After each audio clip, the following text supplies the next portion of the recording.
El invitado del día de hoy es el expresidente de la República, el señor economista Rafael Correa Delgado. Dentro de las circunstancias hay un acercamiento precisamente desde su departamento de comunicación para plantear un tema, pero seguro habrá tiempo para abordar otros temas e inquietudes que tenemos los ecuatorianos detrás de toda la circunstancia, tanto política como también de emergencia que se vive al mismo tiempo. Paralelamente, economista, tenga usted muy buenos días, bienvenido a la provincia de Chimborazo. Esta cadena de medios lo recibe. Bueno, muchas gracias, Mauricio, Elba. Gracias realmente por esta oportunidad, porque hemos sufrido una censura mediática terrible y me siento muy contento y muy agradecido de que me den la oportunidad de saludar a Chimborazo, la Sierra Central, región del país a la que quiero tanto, ¿no? Entonces, un gran abrazo. Allí punja, tuticuna, hazte un saludo a mi mexicana. Justamente para comenzar, señor economista, cuéntenos un poquito. Sabemos que usted está cercano a la situación de Ecuador. Ahora, lamentablemente, lo que ha sucedido en nuestro país se ha desbordado. Más allá de lo que está pasando, ¿qué hay que hacer ahora? Porque, bueno, estamos en una emergencia, somos el mal ejemplo de todos los países. Sin embargo, lo que se requiere ahora es justamente acciones que nos saque a flote. Como expresidente, ¿hay algunas medidas que se podrían tomar justamente para este rescate, para esta salida a flote? Sí, mire, tengo destrozada el alma, ¿no? Mi patria es mi proyecto vital, junto a mi familia, junto a mi Dios. Y ver que hace poco inauguramos hospitales y ahora promocionamos cementerios, desgarra el alma. Pero hay que ver hacia adelante, hay que ver cómo salvamos vidas. Lastimosamente el daño está hecho. Hay que hacer ya lo que se debió hacer hace meses, como lo hizo Medellín, una ciudad con igual cantidad de habitantes que Guayaquil, tiene 3 muertos, porque a su debido tiempo equiparon hospitales, hicieron redes de información, llevaron comida a las casas para que la gente se quede en aislamiento. Como lo hizo Venezuela, que tiene el doble de habitantes que Ecuador, 25 millones de habitantes, y tiene 9 muertos, porque hicieron pruebas y más pruebas para detectar los contagiados asintomáticos, es decir, sin síntomas, y aislar esas redes de contacto, de contagio. Usted se reunió con la iglesia tal, usted estuvo en la casa tal, se detectaba a esas personas, a tal se les hacían los test y se paraba entonces el contagio. Y también en Venezuela se lleva comida a las casas para que se respete el aislamiento. De otra forma, en pobreza extrema o en una ciudad como Guayaquil, donde 40% de la población se gana el pan día a día, no les puede decir que se quede en la casa si no tiene comida. Entonces, eso no lo hicieron, hay que hacerlo inmediatamente. Mire, hay que hacer lo que siempre se debió hacer, 3 cosas. Aislamiento, pero para que se respete el aislamiento había que apoyar con comida, nunca se lo hizo, como se hizo en Medellín, como se hizo en Venezuela. Segundo, pruebas y más pruebas. Dijeron que venían 2 millones de test, era mentira. Un país como Ecuador se calcula por lo menos un test cada 200 personas, se requieren cerca de 85.000, 90.000 test, todavía no llegan ni a 30.000 después de un mes de emergencia. Y por último, lo tercero, equipar los hospitales con respiradores, con insumos, con médicos. Votaron miles de médicos, con protección para esos médicos, para que no se nos mueran. Dijeron que no había plata y pagaron deuda externa. Entonces hay que hacerlo ya, hay que hacer esas cosas ya para controlar la enfermedad. Es falso lo que ha dicho el ministro de Salud, que se tiene que contagiar el 60% de la población y solo se va a morir el 1%, poquito, unos 100.000, nada más. Eso no ha ocurrido en Medellín, no ha ocurrido en Venezuela, no ha ocurrido en China, donde empezó la pandemia, no tiene por qué ocurrir.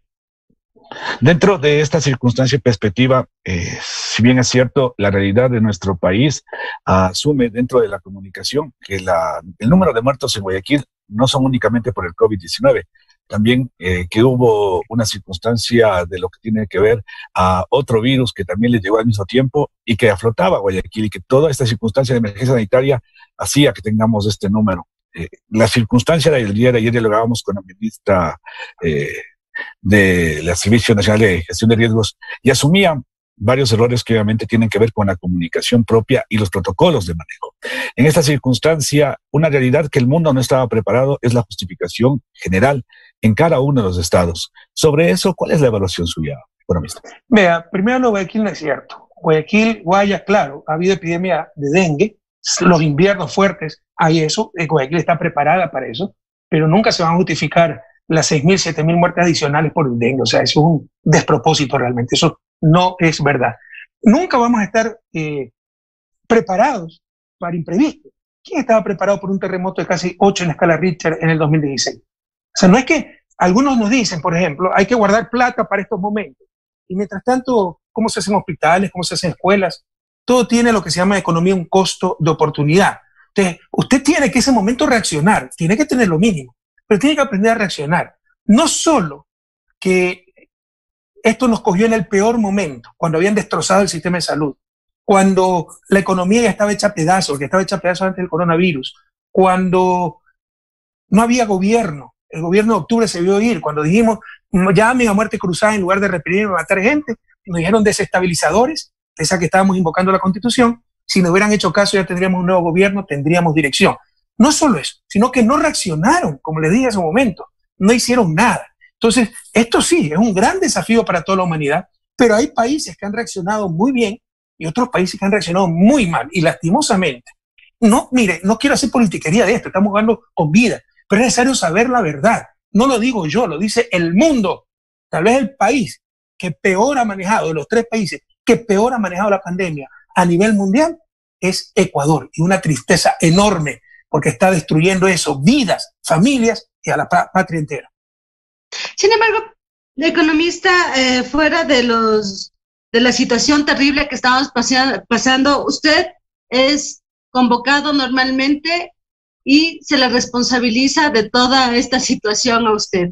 ¿Qué es de usted, cómo se siente y qué también decirles a las autoridades, ¿no? Porque muchas veces, en vez de acciones, se observa también que esta es la culpa de Correa, esto hizo Correa, esto no hay fondos por Correa. Ayúdame,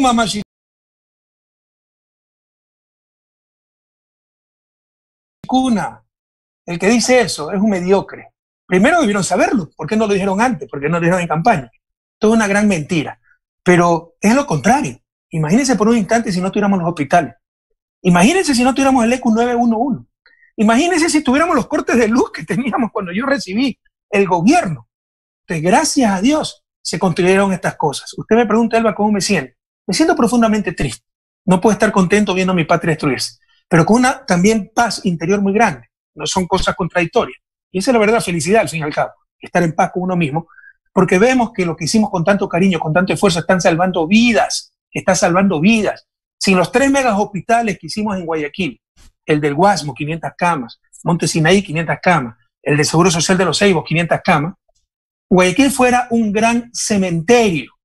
Entonces, créame que dentro de la pena siento una profunda paz interior de ver que lo que hicimos está salvando vidas. Pero ya, mamachicuna, ya basta. Basta, ese discurso lo han tenido 3 años, es una gran mentira.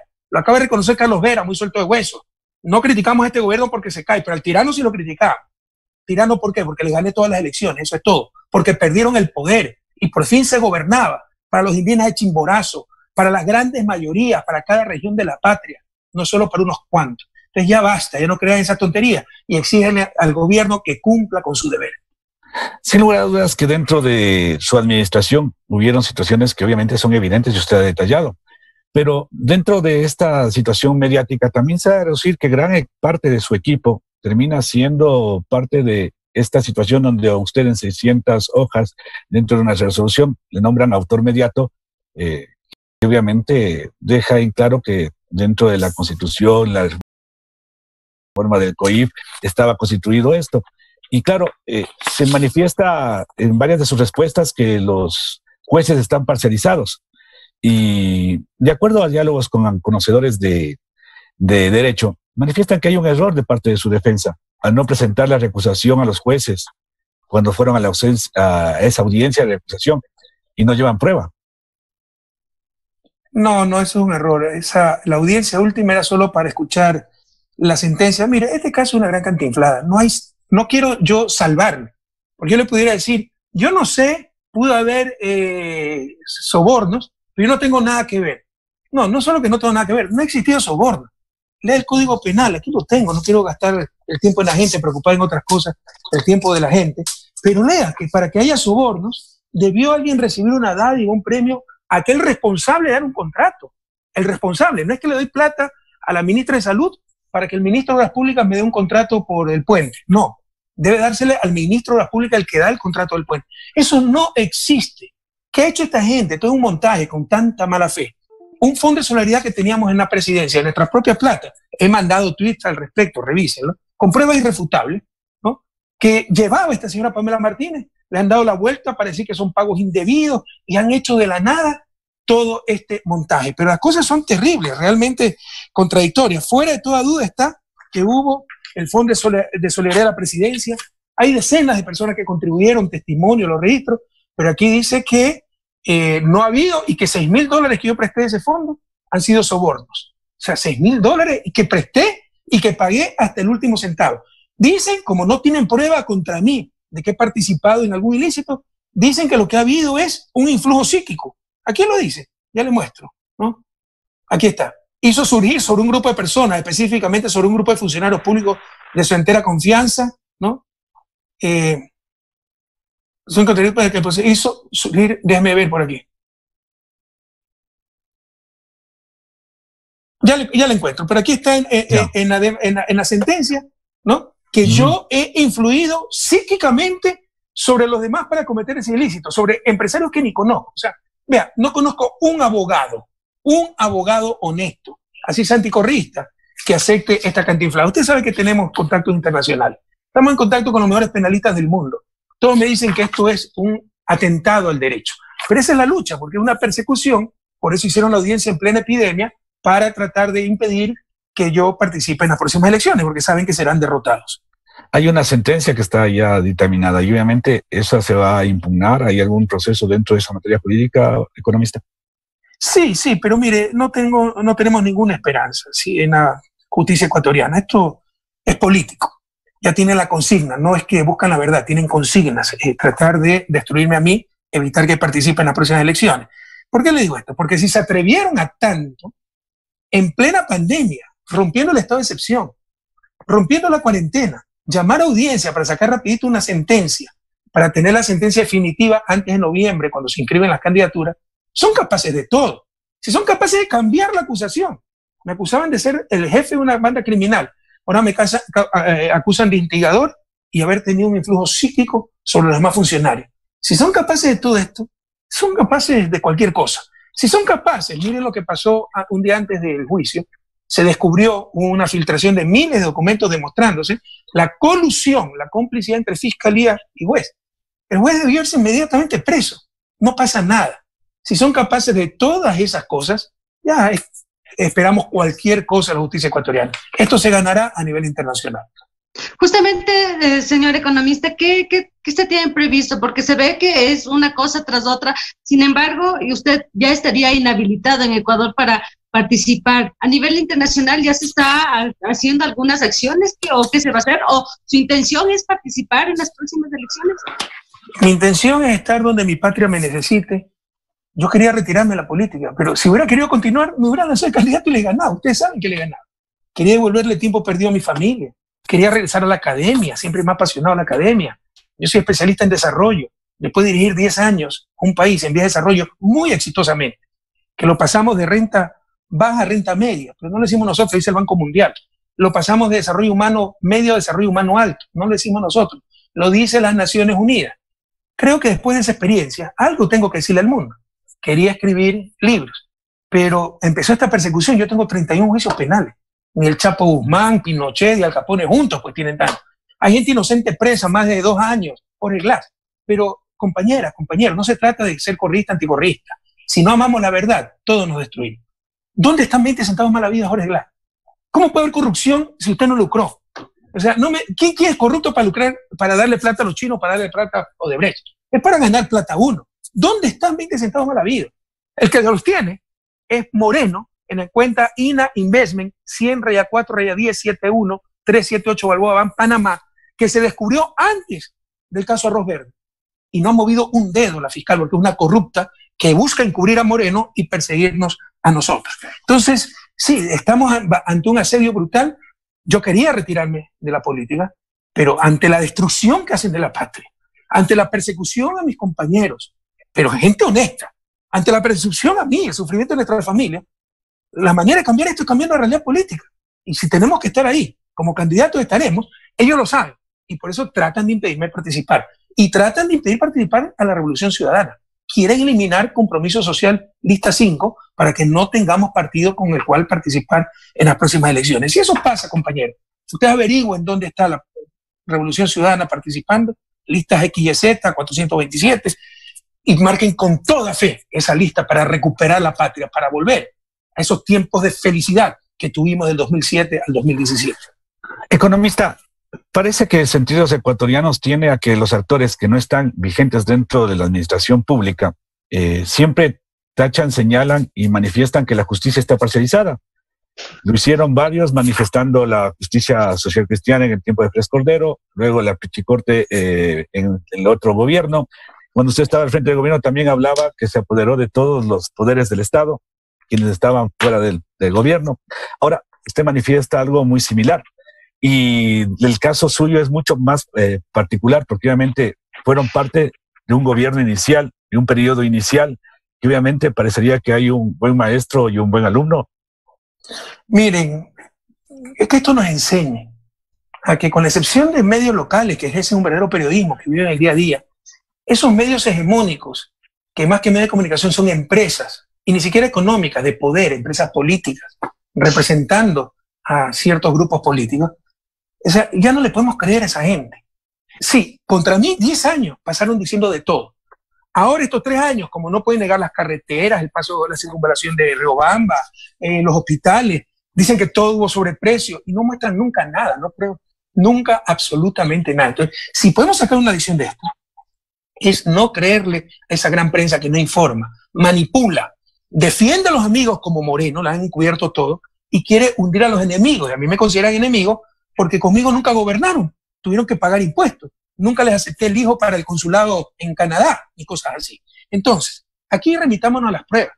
Sí, yo creo que siempre la justicia ecuatoriana ha estado dominada por ciertos partidos políticos. Antes Fres Cordero, ahora Moreno, con toda la ayuda de la partidocracia. La gran excepción fueron los 10 años de Revolución Ciudadana. No los 10 años, porque al principio también encontré una justicia tomada por ciertas fuerzas políticas. Pero con la consulta popular del 2011, por concurso de merecimiento se reemplazaron los jueces. ¿Qué hubo errores? Seguramente algún tipo no cumplió su deber, hizo un favor, pasó las preguntas, lo que usted quiera. Pero al menos había concursos, había mucha más transparencia, había impugnación pública. Y lo objetivo, Mauricio, y Machicuna, lo objetivo, para que no se vayan a engañar, pregunten a qué juez de la Corte Nacional yo conocía. No conocía a ninguno. Lo conocía a Carlos Ramírez, que fue el presidente y ya se jubiló. A la nueva, Paulina Aguirre, no la conozco. Entonces yo dominaba la Corte y no conozco un juez de la Corte Nacional. Esa es nuestra forma de actuar. Entonces fue pura propaganda de la prensa para ellos sí ahora apoderarse de las Cortes como siempre lo han hecho. O sea, no es que con nosotros dejó de tener independencia la justicia. No, por primera vez tuvo independencia. Y los que siempre la dominaron dijeron lo contrario. Como han dicho lo contrario estos 3 años. Al liderazgo le llamaron autoritarismo. Y al diálogo de Moreno, en verdad el reparto de la patria, al botín entre piratas, eso le llamaron diálogo. Y miren las consecuencias. No tenemos Estado, no tenemos gobierno, estamos indefensos ante la peor emergencia que hemos vivido en la historia de la humanidad. Estamos llorando lágrimas de sangre por haber dejado pasar tantas cosas. Mire, descubrí, aquí encontré los influjos psíquicos que no me gusta dejar. No, Rafael Correa Delgado hizo surgir sobre un grupo de personas, específicamente sobre un grupo de funcionarios públicos de certera confianza, mediante un influjo psíquico, soy Tony Camoy, la resolución de realizar el injusto de cohecho pasivo propio agregado. Esta es la página 384 de la sentencia. Los que no crean, lean. Página 384. Por eso condenan 8 años a un expresidente, por prestar $6,000 de nuestra propia plata y porque supuestamente ha tenido influjo psíquico sobre otros funcionarios. ¿Se imaginan? Sin embargo, economista, también con el paso del tiempo, muchas instituciones que usted mismo creó se han ido desapareciendo. Uno de ellos es justamente de la Supercom y cosas de esas. Justamente se acusaba de la falta de libertad de expresión. ¿Qué opinión tiene eso? Por ejemplo, está el caso de Carlos Ochoa. ¿Qué pasa con eso? Carlos Ochoa es un perseguido político, se la tienen jurada. Y es que ahora tenemos libertad de expresión. O sea, todas las mentiras que dieron en octubre, todas las mentiras que dicen ahora, si no fuera por medios internacionales como CNN, Fernando del Rincón, que no es santo y mi devoción, ¿qué se supiera de lo que está pasando en Guayaquil? ¿Qué se supiera de lo que está pasando en Ecuador? Entonces, claramente no hay libertad de expresión ni de prensa en Ecuador, hay manipulación. Con nosotros sí quisimos que haya esa libertad verdadera de prensa, que implica responsabilidad. Usted no puede tener libertad sin responsabilidad. Usted puede decir lo que quiera, pero tiene que ser responsable de lo que dice. Tiene que probarlo, rectificar.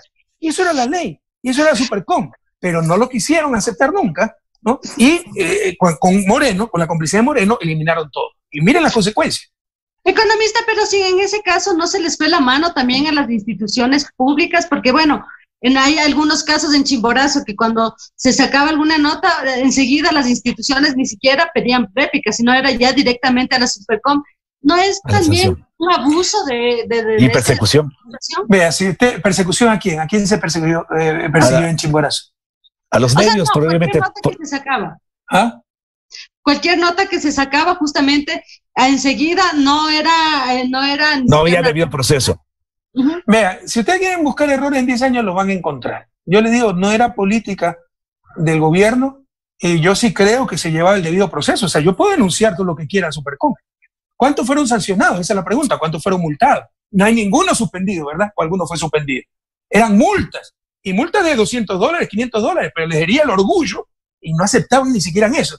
Pero díganme cuántos medios, no me digan cuántas quejas hubo. Ese es el derecho de todos los ciudadanos, de todos los funcionarios. Y si a mí me dicen algo que creo que no es verdad, tengo todo el derecho de poner, ya no, antes tenía el derecho de poner una denuncia en Supercom, pero Supercom, con el debido proceso, tenía que verificar las cosas.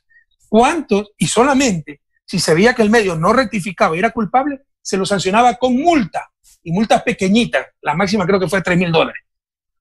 ¿A cuántos medios se sancionó en Chimborazo? Díganme eso, porque hay que hablar con estadística.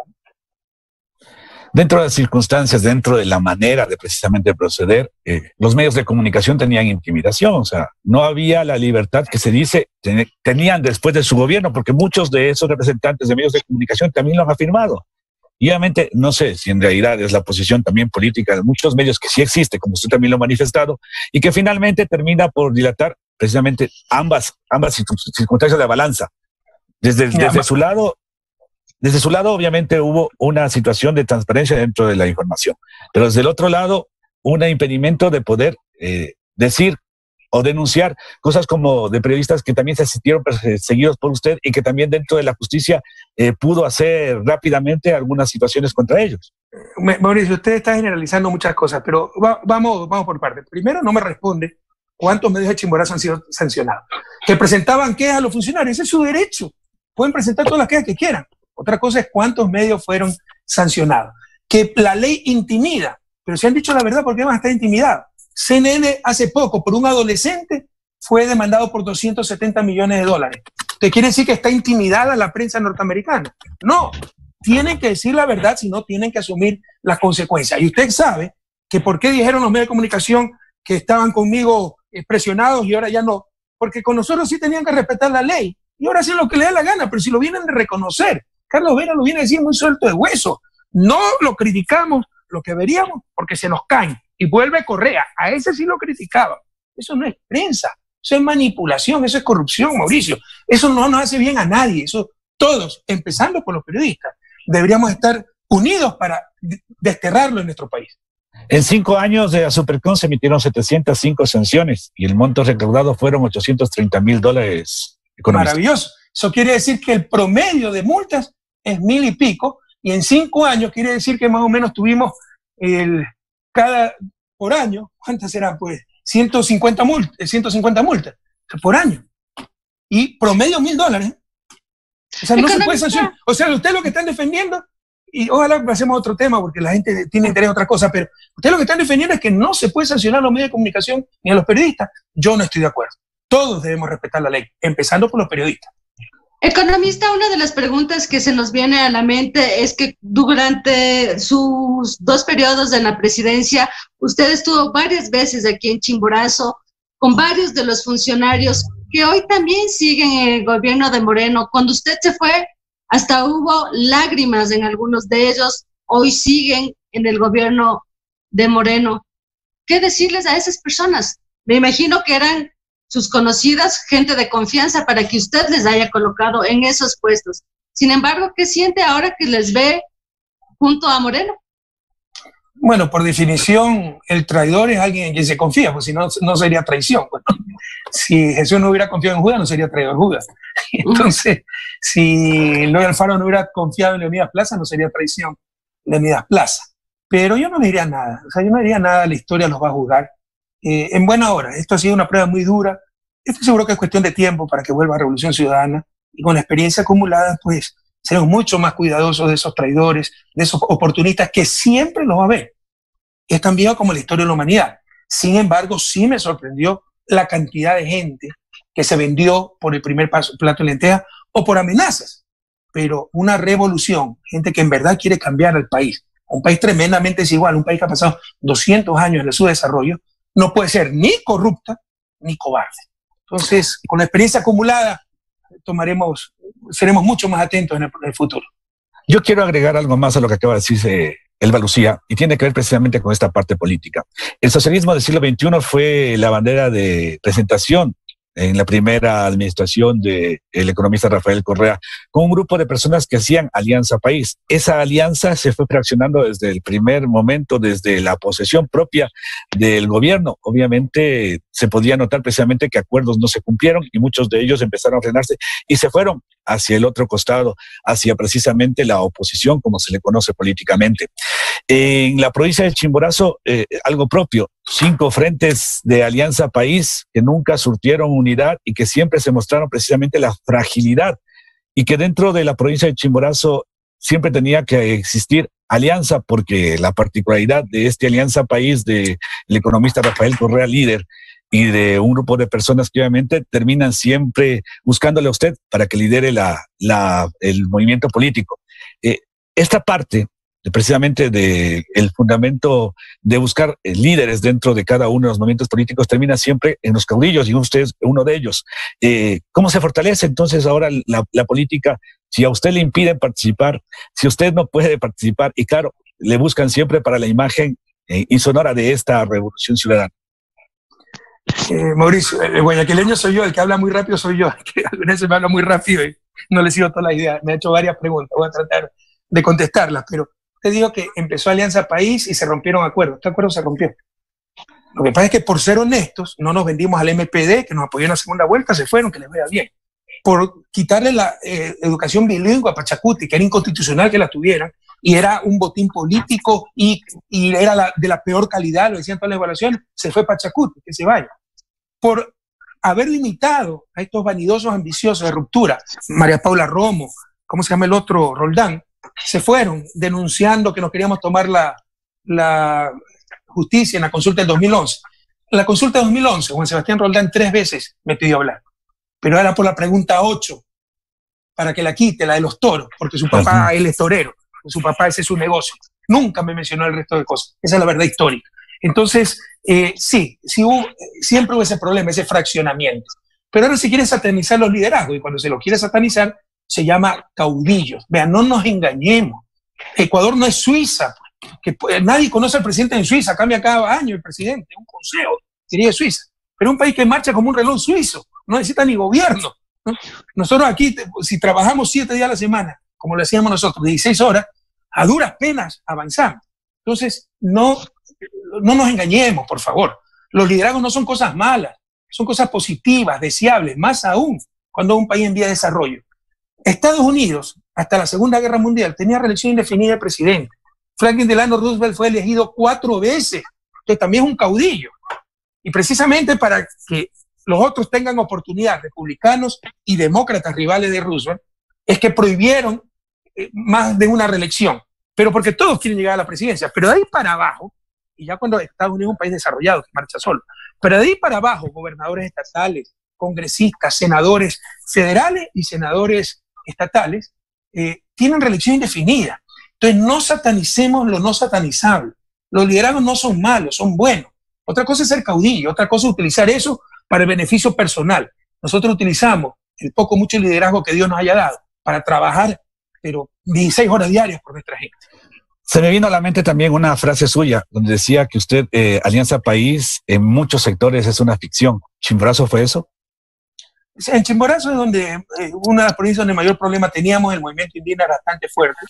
Sin embargo, y se opuso a nosotros la dirigencia, porque no se olvide que en el 2013 yo les gané en todas las zonas indígenas, en todas, ¿no? Pero en todas. De 33 circunscripciones solo perdimos una, que fue Napo, y no contra Pachacuti, sino contra Lucio Gutiérrez, que es de Napo.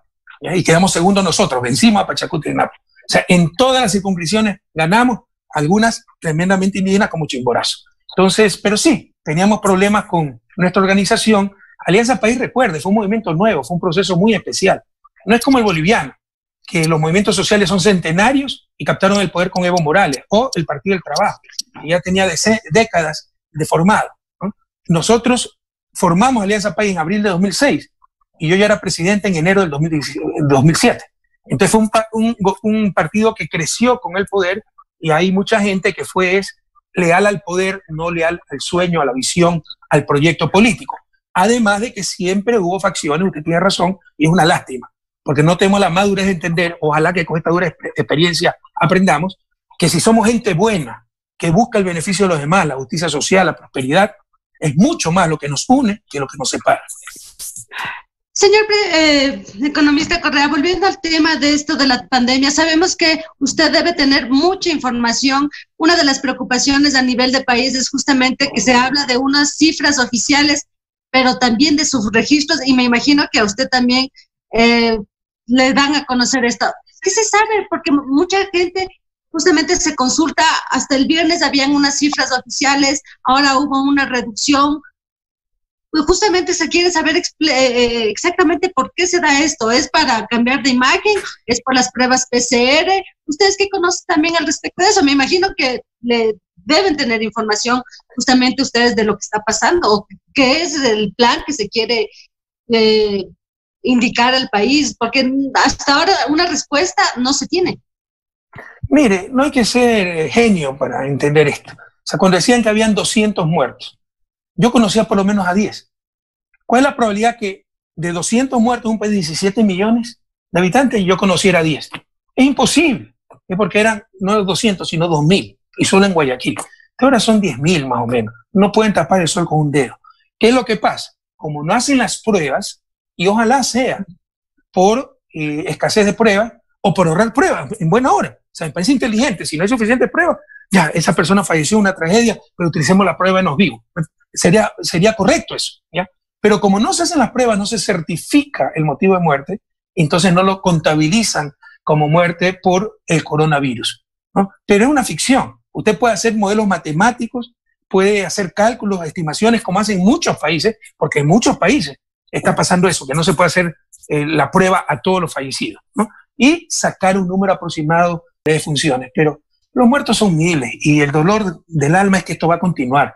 O sea, hace unas 2 semanas dije lo peor está por venir, no me equivoqué, pero ese peor continuará. O sea, continuaremos con todo el dolor del alma recogiendo los muertos, que la negligencia de esta gente que no hizo nada las semanas pasadas han producido. Porque el virus no lo produjo el gobierno. La catástrofe sí es fruto directa de este gobierno. Usted hablaba de lo que tiene que ver a la ubicación de médicos dentro del sector de la salud. En su gobierno se dio oportunidad a médicos cubanos, que también fue objetado por muchos sectores. Y dentro de ella hay un convenio también con Cuba que también se rompió. ¿Cuál es la posición precisamente dentro de esas dos posiciones que hubo de la parte de la ciudadanía? Mire, ese es un buen ejemplo de la manipulación, ¿no?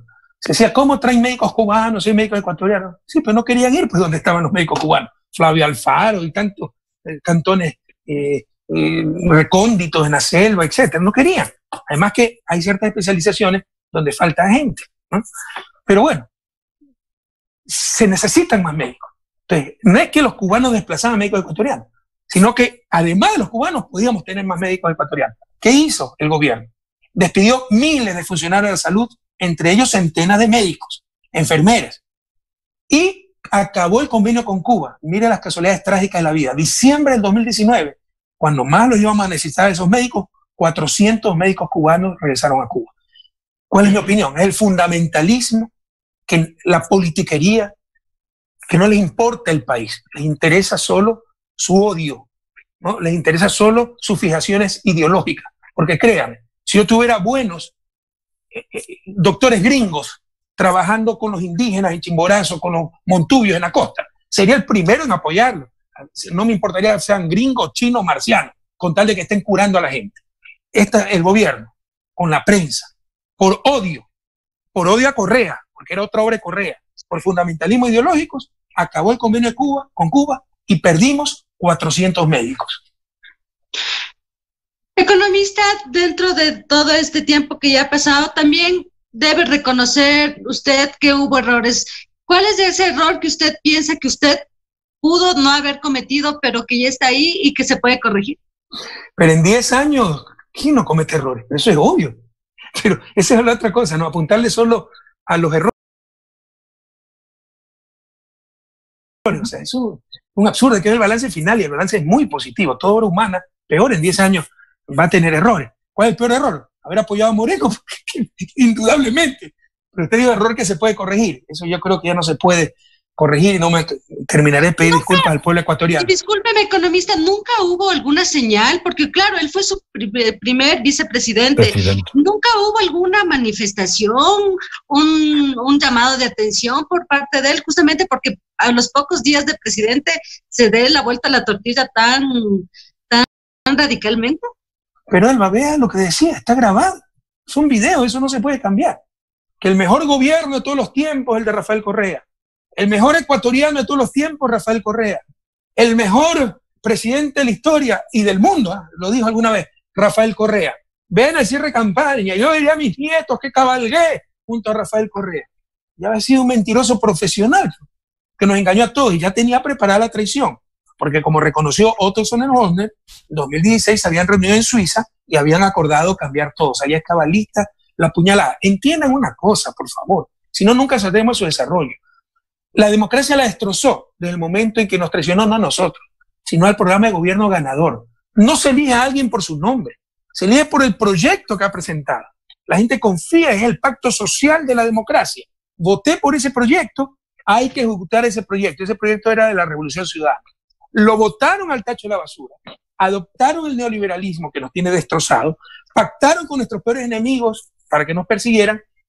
La prensa aplaudió, fue cómplice abierta de todo esto cuando nos habían robado la democracia. Y hay que decir la verdad también. Mucha gente por lo menos estuvo indiferente. Es a Correa que lo están persiguiendo, es a Correa que le metieron la puñalada y hoy lloramos lágrimas de sangre. Porque vemos, o sea, era evidente, era cuestión de tiempo, que alguien que es capaz de hacer algo así, primero es un inepto y segundo no tiene principios. Y vemos las consecuencias ahora, que no tenemos gobierno, no tenemos políticas frente a la peor pandemia y emergencia que ha vivido la historia nacional. Entonces ahí le doy el ejemplo de un error, pero hay muchos errores, ¿no? Eso se necesitaría unos 10 programas para describirlo y se requerirían unos 100 programas para hablar de los aciertos, ¿no? Porque de largo los aciertos fueron mayores. Sin lugar a dudas que sí, expresidente, sí ha habido aciertos y obviamente la ciudadanía los reconoce, los ve dentro de las infraestructuras que también cambiaron, pero todo el mundo se pregunta ¿a qué precio?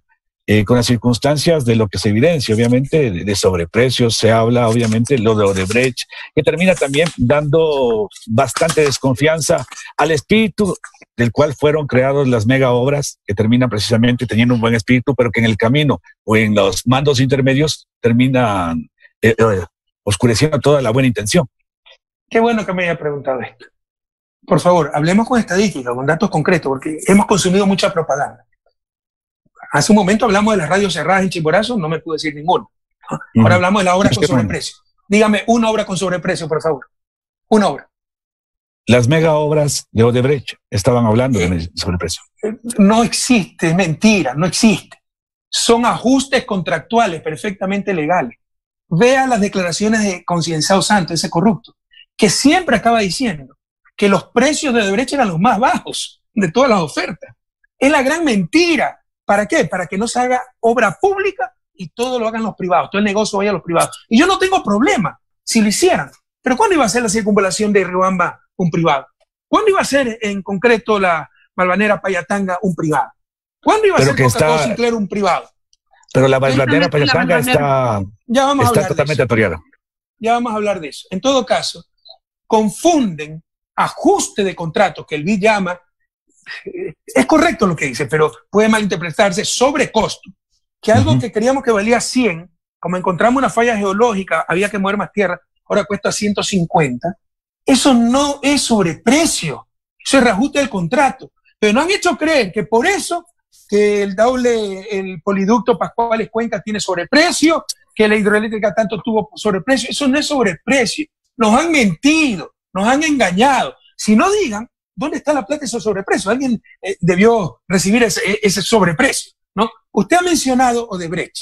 Vean, tratémonos con más cariño los ecuatorianos, porque lo que van a lograr es que nadie honesto vaya al sector público por las generalizaciones. Primero, un gobierno honesto no es el que no tiene caso de corrupción. En 10 años, le digo, es imposible no tener caso de corrupción. Pero es corrupción también generalizar. Con todo respeto, es como si hay un cura pedófilo decir todos los curas son pedófilos. Eso es una generalización criminal. No hay derecho a decir esas cosas, ¿no? Entonces, segundo, Odebrecht fue un caso que ocurrió en 12 países. Se considera el caso de corrupción más sofisticado de la historia. El FBI dijo que sin las delaciones de los ejecutivos de Odebrecht le hubiera tomado 100 años ya resolver el caso. Pero aquí nos acusan de que, porque yo no supe que tal persona, en conjunto con, dicho sea de paso, con empresarios privados, recibieron coimas por Odebrecht. Entonces, por favor, ¿no? Seamos sensatos y no nos dominarán siempre. Y haremos que lo que lograremos es que nadie honesto quiera el sector público, porque nadie se va a exponer a aguantar tanta tontería. Que hay un caso de corrupción, el culpable es el presidente y todos son corruptos. ¿Dónde está la plata? Me han revisado por todos lados.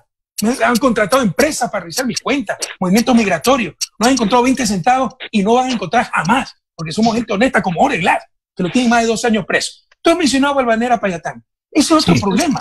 Resulta, se acaba de caer el puente Colimes, ¿no? Colimes es un cantón de la provincia del Guayas. Entonces, un puente muy importante, ¿no?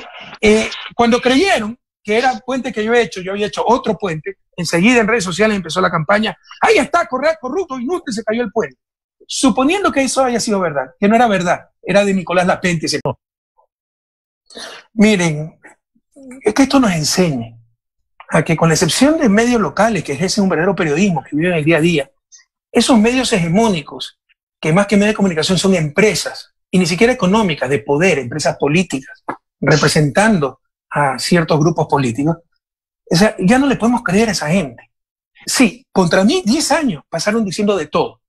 Ahora estos 3 años, como no pueden negar las carreteras, el paso de la circunvalación de Riobamba, los hospitales, dicen que todo hubo sobreprecio y no muestran nunca nada, no creo, nunca absolutamente nada. Entonces, si podemos sacar una lección de esto, es no creerle a esa gran prensa que no informa, manipula, defiende a los amigos como Moreno, la han encubierto todo, y quiere hundir a los enemigos. Y a mí me consideran enemigos porque conmigo nunca gobernaron, tuvieron que pagar impuestos. Nunca les acepté el hijo para el consulado en Canadá y cosas así. Entonces, aquí remitámonos a las pruebas. Sí, yo creo que siempre la justicia ecuatoriana ha estado dominada por ciertos partidos políticos. Antes Férez Cordero, ahora Moreno, con toda la ayuda de la partidocracia. La gran excepción fueron los 10 años de Revolución Ciudadana. No los 10 años, porque al principio también encontré una justicia tomada por ciertas fuerzas políticas. Pero con la consulta popular del 2011, por concurso de merecimiento se reemplazaron los jueces. ¿Que hubo errores? Seguramente algún tipo no cumplió su deber, hizo un favor, pasó las preguntas, lo que usted quiera. Pero al menos había concursos, había mucha más transparencia, había impugnación pública. Y lo objetivo, Mauricio, y Machicuna, lo objetivo, para que no se engañar, pregunten a qué juez de la Corte Nacional yo conocía. No conocía a ninguno. Lo conocía a Carlos Ramírez, que fue el presidente y ya se jubiló. A la nueva, Paulina Aguirre, no la conozco. Entonces yo dominaba la Corte y no conozco un juez de la Corte Nacional. Esa es nuestra forma de actuar. Entonces fue pura propaganda de la prensa para ellos sí ahora apoderarse de las Cortes como siempre lo han hecho. O sea, no es que con nosotros dejó de tener independencia la justicia. No, por primera vez tuvo independencia. Y los que siempre la dominaron dijeron lo contrario. Como han dicho lo contrario estos 3 años. Al liderazgo le llamaron autoritarismo. Y al diálogo de Moreno, en verdad el reparto de la patria, al botín entre piratas, eso le llamaron diálogo. Y miren las consecuencias. No tenemos Estado, no tenemos gobierno, estamos indefensos ante la peor emergencia que hemos vivido en la historia de la humanidad. Estamos llorando lágrimas de sangre por haber dejado pasar tantas cosas. Mire, descubrí, aquí encontré los influjos psíquicos que no me gusta dejar. No, Rafael Correa Delgado hizo surgir sobre un grupo de personas, específicamente sobre un grupo de funcionarios públicos de certera confianza, mediante un influjo psíquico, soy Tony Camoy, la resolución de realizar el injusto de cohecho pasivo propio agregado. Esta es la página 384 de la sentencia. Los que no crean, lean. Página 384, fuente de la prefectura. Pero suponiendo que haya sido verdad, sea, que se caiga un puente después de 4 o 6 años es culpa del presidente de la República. ¿Es culpa del prefecto o es culpa del constructor y del fiscalizador? Que si hay un problema es culpa de la constructora, pero en el caso, ¿no? Valvanera-Payatanga, es que hay de 100 kilómetros, hay problemas en 4 o 5 y hay que arreglarlo, pero en 3 años no le han dado mantenimiento, pues, ¿qué esperan? Es como cuando... Pero es que termina en un tema legal, se manifiesta que obviamente la constructora se desapareció, no concluyó, no entregó. Esa es otra cosa, ya desconozco eso, que ya hay un problema legal, ¿sí me explico? Pero por favor, lo que van a lograr es que para evitar estas acusaciones nadie haga nada, porque eso sí tengo que reconocerle a Moreno, yo no tengo cómo criticarle alguna obra, porque no he hecho ninguna, pues, que no sea cambiar los logos de la Revolución Ciudadana, que no es de la Revolución Ciudadana, sino del país, por los logos del gobierno de todos los sinvergüenzas. Entonces, seamos sensatos, que no nos roben la razón ni el corazón. Si criticamos todo, ningún gobierno va a hacer nada. Vamos a volver a lo de antes. Entonces, si hay una falla en Payatanga, que responda el responsable. Pero no es que el gobierno por eso es malo, el presidente de la República es corrupto. Ya basta de eso, nos hace mucho daño. Lo de la construcción del puente en el límite con Colombia, que no lleva a ningún lugar, que también se hizo público. Pero usted ve las mentiras, ¿no? Es que si empezamos con las mentiras, ese es el tercer eje vial. Ecuador tiene 3 ejes viales con Colombia, con Perú tiene 5. El principal es el de la Sierra, el puente Rumichaca, el de la Amazonía, que es el puente San Miguel, y teníamos el de Esmeralda, ¿no? El de Tumaco, ¿ya? Tumaco. Pero por cumplidos, teníamos tanto prestigio que cuando decidimos hacer esta obra con el presidente Juan Manuel Santos, me dijo, Rafael, háganlo ustedes. Les pagamos la mitad del puente, páganlo ustedes porque ustedes van más rápido. Y acabamos a tiempo, inicio del 2017, y Colombia se atrasó 2 años y medio. Y en lugar de decir, miren cómo Ecuador se acabó a tiempo, sale un mentiroso compulsivo como Moreno en CNN a decir, miren el puente que no va a ningún lado porque Correa es cómplice del narcotráfico y la guerrilla, hizo ese puente de primer nivel para que pasen por ahí todos los guerrilleros y narcotraficantes. O sea, hay que ser estúpido para creer algo así. Pero ni siquiera le respondieron en CNN. Pero, por cumplidos, somos insultados, acusados. Entonces, nunca más, queridos chimboracenses, queridos compañeros ecuatorianos, nunca más crean esa mentira. Seamos sensatos. Que si se hunde una parte de una carretera, hay que arreglarla. Pero si empiezan a criticar y a generalizar, ¿cuál es la conclusión? El próximo gobierno no hace nada para no exponerse. Por si acaso, a las mentiras, aquí están las deudas externas que dijeron que era 60.000 millones, deuda externa 2016. Cifras del propio Ministerio de Finanzas, ustedes pueden ver esto en la web. Y véanlo, Elba, y por favor confirme lo que le estoy diciendo.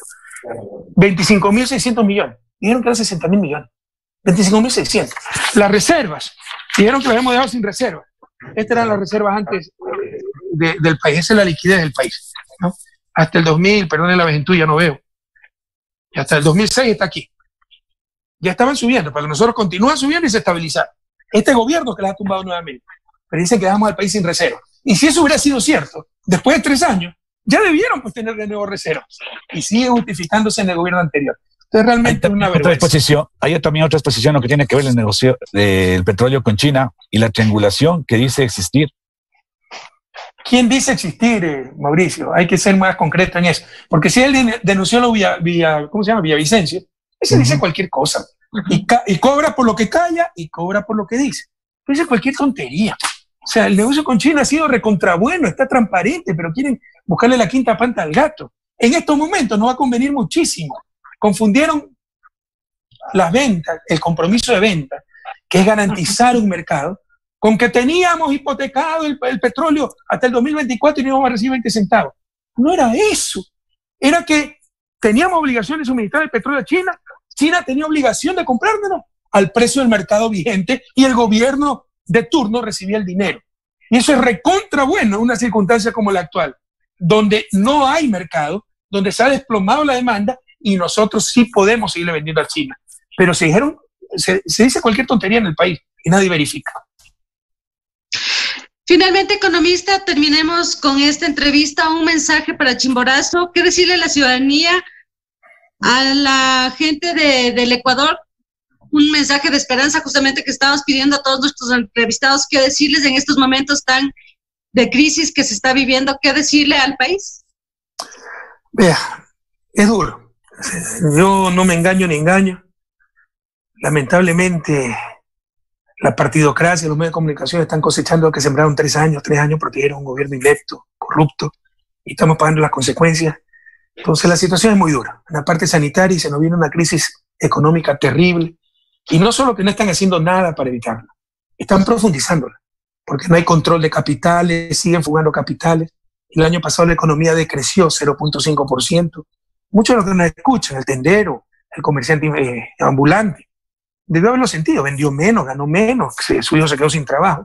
Pero los banqueros rompieron récord en utilidades, Eso es irracional, eso es absurdo. Y esos 600 y pico millones que ganaron, como están co-gobernando, los mandaron fuera del país. Entonces, se nos viene una crisis económica tremendamente dura. Dicho esto, porque no quiero engañarlo, siempre hay que mantener la fe. Si no, estamos ya derrotados. Saldremos adelante, pero esto tendrá un costo muy alto. Y a pesar de que se haga todo lo que se tuvo que hacer hace meses, ahora ya está el daño hecho a nivel sanitario y en gran parte a nivel económico, pero se puede evitar todavía el mal mayor. Ecuador va hacia un precipicio. Lamentablemente, en mi convicción personal, y la he expresado, porque no me importa lo que digan, yo digo lo que pienso y lo que creo, con este gobierno no lo vamos a poder evitar. No lo ha hecho, no lo hace, no lo hará. Vamos directo al precipicio. Queremos evitar ese precipicio. Tenemos que cambiar de gobierno. Y pongan al peor anticorreísta. Seré el primero en apoyarlo. La bancada de la Revolución Ciudadana ha dicho, presentaremos nuestra renuncia al nuevo presidente si no le somos útiles. Pero es la desesperación de que se requiere autoridad, liderazgo, gobierno, o vamos todos al precipicio. Pero bueno, a no perder la fe, a cuidarse, cuiden por el amor de Dios a su familia. Economista, no quiero dejarle ir sin obviamente manifestar nuestro beneplácito por aceptar este diálogo. Cuando usted fue presidente era muy difícil poder mantener estos diálogos y en las ruedas de prensa invitados nos pedían las preguntas. Esta no tenía ninguna temática, fue muy abierto, pudimos dialogar. Sí, vivimos en una sociedad bastante emocional y hay emociones que nos ponen o nos dividen.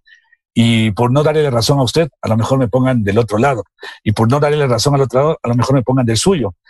Sin embargo, de todo ello, creo que es importante llamar a esta unidad, a no apasionarnos demasiado, porque yo he escuchado muchos calificativos hacia su persona y muchos calificativos a aquellas personas que también le dan la razón a usted, o los calificativos que también han salido de sus manifestaciones hacia otras personas. Esto obviamente ha puesto en la balanza quién tiene más poder o quién tiene más convocatoria. Creo que los seres humanos en esta situación que vivimos, donde el cambio debe ser precisamente el fundamento principal que nos deje la lección del coronavirus. Ojalá que tengamos una mejor sociedad, no tan apasionada, sino más bien más enfocada, más hermandada, más humanizada. Gracias por permitirnos, economista. Y la otra, no tiene ningún costo, por cierto, esta entrevista tampoco, porque también han manifestado eso, ¿no? Que hay espacios que se rentan para poder promocionar a ciertas personas. Y esto obviamente no ha sido la política de este espacio. Usted tiene razón, Mauricio, estamos muy divididos, es momento de unidad, pero eso no significa silencio cómplice. El nuevo gobierno, así sea anticorreísta, todos apoyarlo, pero necesitamos dirigencia, necesitamos liderazgo, necesitamos autoridad, o esto va a ser una real tragedia. Sobre las radios, o sea, yo soy el presidente que más entrevistas dio a las pequeñas radios, a las radios cantonales, provinciales, locales, ¿no? Obviamente, seguramente no pude alcanzar a todos. Que le pedirán las preguntas en la rueda de prensa será para tener la información a la mano, pero usted sabe que en mi rueda de prensa podían preguntar abiertamente. Y por último, sin querer ser soberbio, para mí es muy fácil. No hay que estar del lado de Correa, del lado de los otros, hay que estar siempre del lado de la verdad. Usted diga si yo no he dicho la verdad, si en algo he faltado a la verdad en esta entrevista. Le doy toda la autorización para que lo denuncie 1000 veces y me llame mentiroso, si en algo he faltado a la verdad.